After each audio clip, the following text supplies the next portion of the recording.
Welcome to the HCI family of podcasts. We're your source for personal, professional, and organizational growth and development.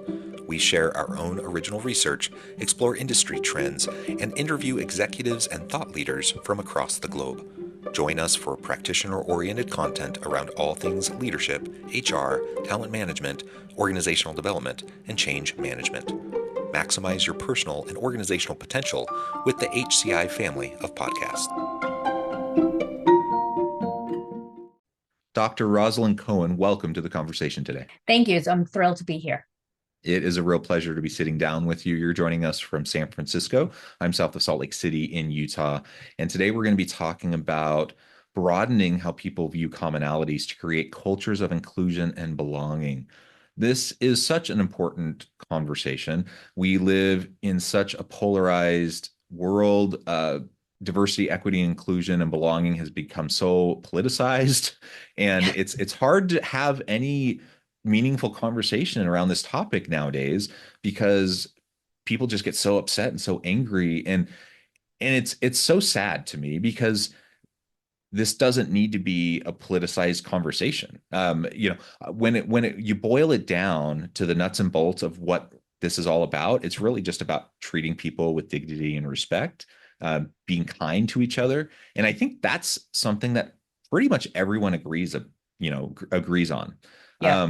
regardless of your political views, your socioeconomic background, whatever your religious perspectives, whatever your background or perspective may be.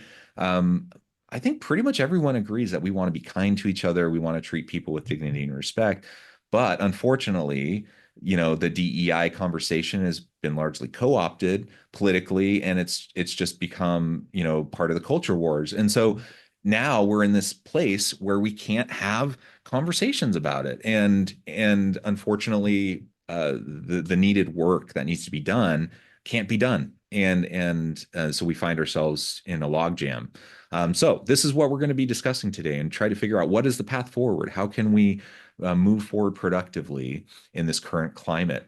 As we get started, I wanted to share Roz's bio with everybody. Dr. Rosalind Cohen, aka Dr. Roz, is an entrepreneur, speaker, author, and connectifier who helps organizations build inclusive, radically connected cultures of belonging that benefit individuals and drive business growth.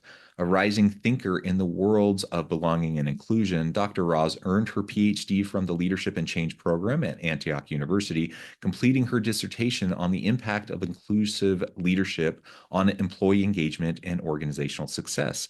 Founder of Socius Strategies, a private inclusion and belonging advisory practice, Dr. Roz spent 20 plus years in HR at the C level before making the leap to entrepreneurship. Today, she gives talks across the US, is an advisor to NASA, and is the author of a forthcoming book that answers the question, is there a connection between inclusive leadership, employee engagement, and organizational success? And spoiler alert, of course there is. And Dr. Roz Cohen is anything but your traditional HR lady. I love everything about that. I love your background. Anything you would like to highlight by way of your background or personal context before we dive on in? No, I mean, I'm thrilled to be here. My background is what it is. More personally, I'm a native New Yorker, transplanted to San Francisco about 25 years ago. Mom of two young adults who are just left for college, and so I'm the empty nester in my empty nest phase. So that's just a bit more about me.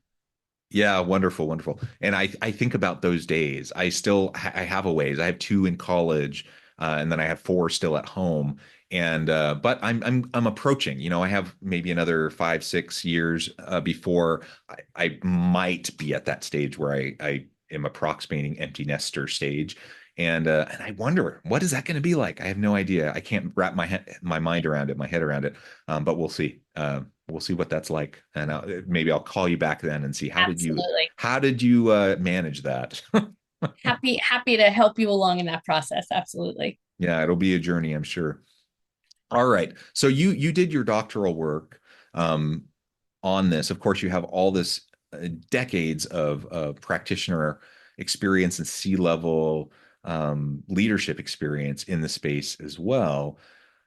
What brought you to this work? And then we can start to dig into why it's so important and where to go from here. So it's a great, thank you for asking the question. So I grew up in New York, as I had mentioned, and was really impacted by my grandmother. She's the one who introduced me to Judaism more as a culture versus a Hmm. religion. And I consider myself more culturally than I do religiously Jewish.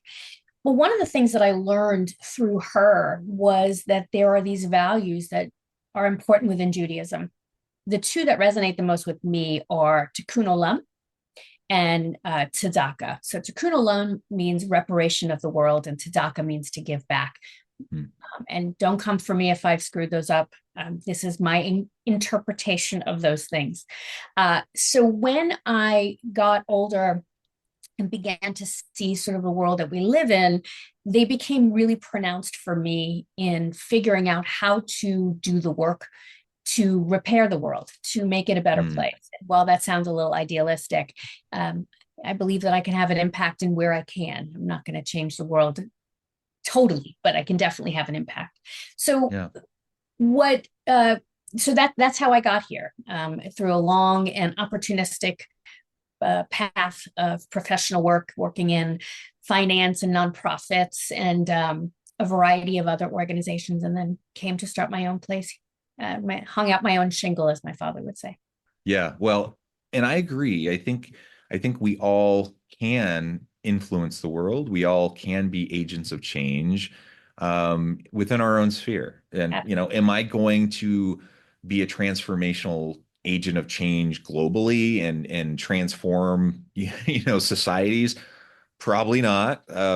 But can I, have influence in my home? Can I have influence in the organizations in which I work or consult? Absolutely. And can I make a difference in my team? Absolutely. So we do have influence in our spheres of influence. We absolutely can be agents of change, and I believe all of us should strive to be the change we want to see in the world. And that can be overwhelming though, because Can the be. world is the world is a messy place. The world Yeah. and it's constantly bombarding us with Yes. the hard stuff, the negative stuff. And so to be agents of positive change means we have to be idealistic and we have to be optimistic Right. amidst the hard stuff that's constantly coming at us.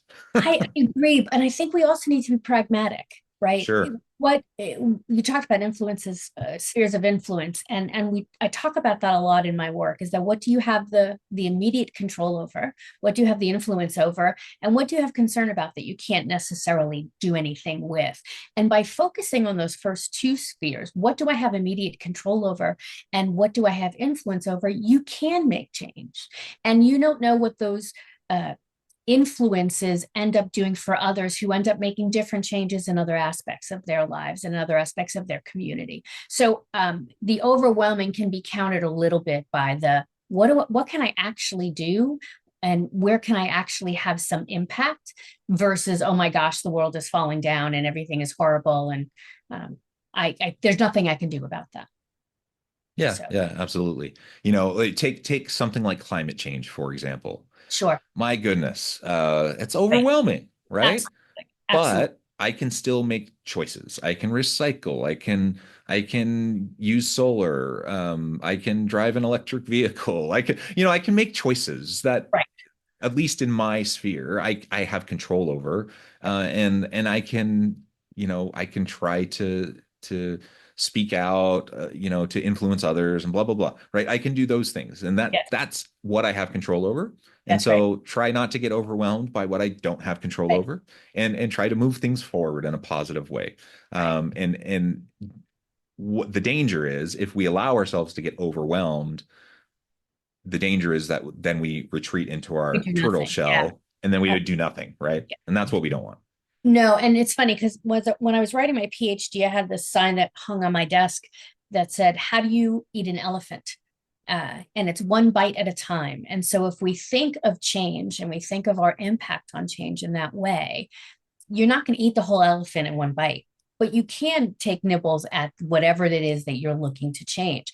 And when we see it for that, it really does give us more it empowers us and gives us the agency, or at least the okayness to be able to go and do what it is that we think is important. Yeah, yeah. Well, all of this is a really great kind of foundation for the rest of our conversation. So as we launch into this conversation around DEI and creating cultures of inclusion and belonging, recognizing that there's a ton of need here, Yeah, but it can be overwhelming because society is kind of messed up, right? there's a And lot going on. Yeah, there's a absolutely. lot going on and politically and socially, and we had the George Floyd moment, which Yeah, swung the pendulum one direction. And I talked to a lot of people thinking, who thought at that point, okay, we passed this, we yeah, had this moment and we passed a certain threshold where things were getting better and better.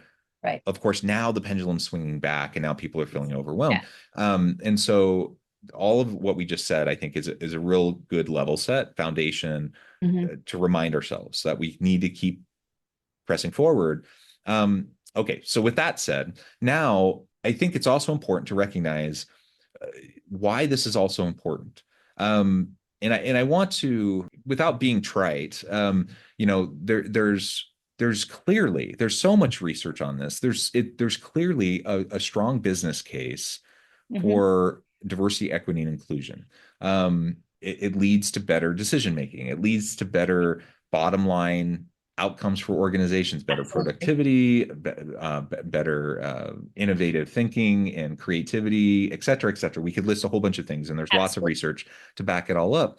Um, of course, I would like to think that just as humans, we wouldn't even have to go there. Like we could just say from a moral, ethical, human Sure. perspective, Right. that Absolutely. should be enough. But even if it's not enough, that we can say, okay, at least from a business perspective, from a Right. bottom line perspective, it just makes dollars and cents sense, right? That Right. we do this. So if we can all just agree that it makes sense that we do, that we go down this path, that we try to foster safe space where Hmm. everyone can feel needed, wanted, valued, where they can have a sense of belonging and contribute in meaningful ways, that's better for everybody. Right.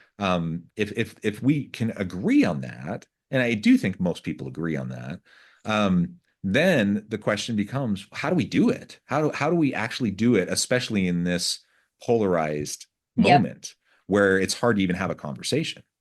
So I actually would challenge that a little bit. I don't think we can all agree on that. And I think that's where the root of the problem is. I think that there are people that don't think that a diversity of opinion or perspective is a better thing. The work that I do absolutely includes this idea of diversity, and how do you have diverse ideas be a part of the space that allows these perspectives to make better decisions. But where I think we lose folks is this idea of belonging. Um, I would challenge that a culture of belonging where people feel valued for who they are, Mm-hmm. but also connected to others, is a better strive. So, what I'm saying is the unique qualities that you bring to an organization or you bring to a relationship, whether it's professional or personal, are also balanced with this connection that we have in whatever capacity and for whatever reason. So I joke with clients sometimes. I'm a mom of two young adults and I knit. Right, that is my relaxation, Mm-hmm. as opposed to Yeah. being on the phone while I'm watching television because just can't quite sit still. Um, but you wouldn't know that about me. You wouldn't know that I knit and knit blankets, mostly square objects. I knit blankets, scarves. I'm really good at square stuff. Um, but you wouldn't know that. So, how do we, as managers and as leaders, create space where people can share those identities that are not surface, that are not Mm-hmm. based upon race or gender or perceived gender or perceived anything else? So, what do you need to do in order to give people the opportunity to share that kind of information? And that's where inclusive leadership comes in. It is not, look, I would love to think that we would all create a space where everyone felt included and all voices are valued. And that's what we should continue to strive for. what I would think is the first step or the first bite in that elephant is, how do we create a space where people have the opportunity to share pieces of themselves that they normally would not be able to see? Like, let's just Mhm. start there. So if we can do that, and I can recognize that you and I both knit. So now, Jonathan, you're a knitter in my world. Um, if you and I have that chance to share that we have that commonality, naturally people will begin to open up and be able to have other conversations. So things like you being a white man and me being a white woman, the gender is not as nearly as important anymore as the fact that we have this commonality of knitting. That doesn't mean that those things are not important. But what we're saying is, how do we create a space of belonging that people can share identities that may not be immediately apparent, in order to learn about each other and maybe go, hey, maybe Jonathan's not a bad guy. And I had all these preconceived notions about who he is and what he does. And now that I know he's a knitter, maybe we have a little bit more in common than I anticipated. That, I think, that creating of that culture is really got to be a primary desire, and it's got to be part of the foundation of managers and leaders creating space for others. Yeah, I like that. I was just having a conversation with somebody yesterday that I think illustrates this really well. Um, she's had a career, a women in STEM. Okay, so and I was asking, what has your experience been? I was actually sharing an experience that my daughter had had. She's a sophomore in college, where she had to deal with a misogynistic kind of jerk uh team partner, a dude who is just treating her bad, and I knew that she has had a career in STEM. I'm like, what has it been like for you as a woman in STEM? Especially, hopefully things are getting better, but like, 20 years ago Right. even. And she expressed exactly what you just expressed. That for most of her career, she was the only woman in the Sure. room. And it often was an issue. It often was challenging. And so her approach often was, okay, let's find commonalities with these men. Let's find other ways to connect with these men. And often she was from the Midwest, the upper Midwest, and often it was the fact that she played hockey. Sure. She had played hockey in high Right. school and even in college. And Right. so as soon as men who otherwise dismissed her and treated her, Right. in ways they shouldn't, but then they found out she played hockey. And then Right. because they realized she played hockey, now she was kind of part of the team. Right. And is that right? No. Should they treat her that way, one way, because they didn't know Absolutely. she played hockey? Now they Totally. treated her better because she played hockey. No, that's not right. But she learned that if she could have that commonality with them and express that now they had a connection point, and now they could work well together and they could understand each other, and it broke down barriers. That's to your point, That's right? exactly right. And No, that's exactly right. and so, what are those ways that we can break down barriers and we can have a more commonality with people who may be inclined to put up walls, who may be inclined, to treat us in ways that aren't appropriate? And it, as frustrating as it may be, because someone might have some sexism or whatever the thing might be, uh, let's the more we're exposed to difference, the more we start to learn that difference isn't bad, and the more that That's we start to recognize that there's value in it.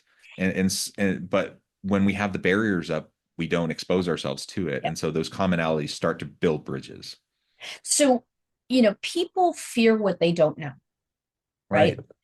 They fear something that they have limited exposure to. So if you are a white person coming from the Midwest and you have never encountered a Jewish person like me, there's a fear, because all of these stereotypes and all of these things that we've been programmed to know allegedly, about a Jewish person is there. That's what's in the front of my mind. As a matter of fact, a really quick funny story is I moved from New York to Muncie, Indiana. I was working at Ball State University, and shout out to Ball State University. This is not about you at all. It's just, this is also a long time ago. And I was at the Kroger. I was Krogering, as they called it, shopping for food and such. And I pulled out a check because I'm that old. And my license was a New York license, but my check was an Indiana check. And the woman at the register said to me, huh, what kind of name is Cohen? And like, I know where she's coming from. I'm like, well, it's a Jewish name. She said, oh, I've never met a Jewish person before. Can I ask you a question? So in my head, because I'm a bit, of a sarcastic human, I was like, oh God, this is going to be good. And her question to me was, why did my people kill Jesus? Now, what's interesting about that is I had never heard that before. I grew up in New York. That had never been something that I had encountered. And B, like, how at some level brave was it of this woman to actually ask the question? So we talked for a little bit. I came up with a bit of a sarcastic response, which was, I don't know, I wasn't there. But then we talked a little bit, and we were, talking about religion and people and values, and sort of how, Jewish culture is really about family and connecting and being a greater purpose and doing more. And the more we talked, the more there was that commonality there, right? The more there was just like, well, yeah, that's sort of like my family too. So when we fear what we don't know, we put these barriers up. So inclusive leaders need to provide opportunities for people to share who they are to the level and extent that they are able to do so. And they can do that in a couple of ways. One, by literally giving the people an opportunity during the course of a meeting to say, okay, tell us one thing about something you do at home that is part of your natural routine, or tell us something about a food that's really important in your culture, or you can come up with a variety of ways. And while it may seem prescribed, it won't be after time. It's not about a one and done. It's about continuing to create the Right. space for people to share that. The other thing that you can do is recognize that you have different types of people within your team or within your group, and they have different ways in which they come at information. So one of the things I talk with clients about is, if you don't send out an agenda in advance of a meeting or don't follow up with notes afterwards, you are losing a whole group of introverts and folks that may need a little more processing time before they respond. You're missing that whole group. And all you're hearing from are the folks like me, who immediately can give you an answer or give you an opinion. I'm real good at giving an opinion about something. So you don't provide the space for folks like that to be able to really contribute fully. So these are really simple ways that you can create the space for people to talk about who they are and share what they're comfortable in sharing, that allows those connections to happen that may not normally happen. Yeah, I like that. Simple little mechanisms, ways that people can flex that muscle, Absolutely. get used to it, right? Of just sharing. In fact, just earlier this morning, I was in a meeting where in that group we practice this, and it's just a simple, common thing that in our weekly staff meeting Sure. we do this and we share something about our week, and it's a simple little thing. It's a simple way that we're able to get to know each other, and That's exactly we right. we all have different backgrounds. We Right. all have different worldviews. We all, and in this case, it was just after Thanksgiving, and so we all had different experiences with family or with different things that we did. And as we went around the room, there were 8 different people in the room, and my goodness, there were 8 completely different types of things that were Well, shared. And it's really beautiful though, because and you could see, because we've done it enough that everyone felt completely comfortable mhm, sharing their completely different types of things, right, that and we learn new things about each other. right. And yeah, it's beautiful, it's wonderful. And And I and you would don't, bet, you don't get to that immediately, no, you don't. No, right? but that's but that's a you key can piece. over time, and it's not complicated. You No, just but it's just a simple thing. You take 5, 10 minutes at the beginning of a That's it. meeting once a week, right? Right. It doesn't have to be sort of this grandiose kind of offsite where we're all sitting around and spilling our guts to each other. It really is about consistency. It's about a place of respect where I can hear what you're saying, you can hear what I'm saying. And I would bet that after that staff meeting, someone turned to somebody else and said, "Hey, tell me more about this," Mm, or "I yeah. didn't know about that." So, what does that happen? That is about inquisitiveness. It's about intellectual curiosity. It's about wanting to learn more. So, there's that piece that once you start to open these doors, you get the opportunity for people to connect in ways that they may not have um, had the opportunity to do before. And that's a key part of being an inclusive leader, is being able to provide space for people to share connections. And what happens then is that they realize that they belong to something bigger than themselves. Everybody knows this sort of intellectually, but when you're sitting around a group of people and you're all sharing in your example, what you did on Thanksgiving, you realize that people are listening to one another and they feel a part of something bigger than themselves, which is your team and your group. They don't lose their diversity, they don't Yeah. lose what makes them unique, but they have the opportunity to connect with others. Roz, I note the time. We're going to have to wrap up here in just a minute. Maybe as we start to close, if you were to suggest, you've already given some great suggestions, but if you were to like point out one specific thing, one step that companies could do, leaders could do starting today to start to create that culture of belonging and connection, what would Mhm. that be? One of the things I think as leaders, we think we have to have all the answers and we don't. So a leader could, a manager could sit down with their team and go, "I want to create a space where people feel more connected and as though they belong to both the group and the organization. What Mhm. would you suggest we do?"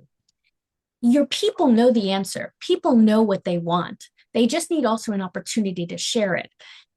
If you create that space, it does two things. One, it gives people the chance to share the information. And two, Mhm. it shows that you are interested and willing to hear what others say, which is the beginning of creating an inclusive and connected environment. So that would be my state. I would say, look, this is where I want us to be. What kind of suggestions do you have that we could do together in order to create that space? Bring them, people own what they create. So help them create it. I love it. Great, great suggestion. This has just been a great conversation. As we wrap up, please share with us, how can the audience get connected, find out more about your work? Where can they find your book? So my website is very simple. It's drroscohen.com. So it's my name, makes it easy to find. My book will be coming out in probably the middle of next year. And the title, working title at this point, is the hashtag hiring for engagement. And what we talk about is that how do you create communities and how do you create opportunities for organizations to both hire for engagement and to train managers for engagement. And that really is about connection, belonging, and inclusion. I love it. I love it.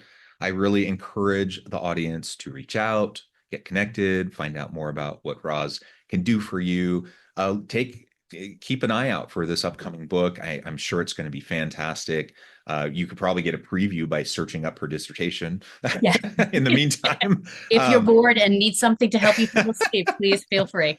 yeah, wonderful. Roz, thank you so much. It's been a pleasure. And for the audience, as always, I hope everyone can stay healthy and safe, that you can find meaning and purpose at work each and every day. And I hope you all have a great week.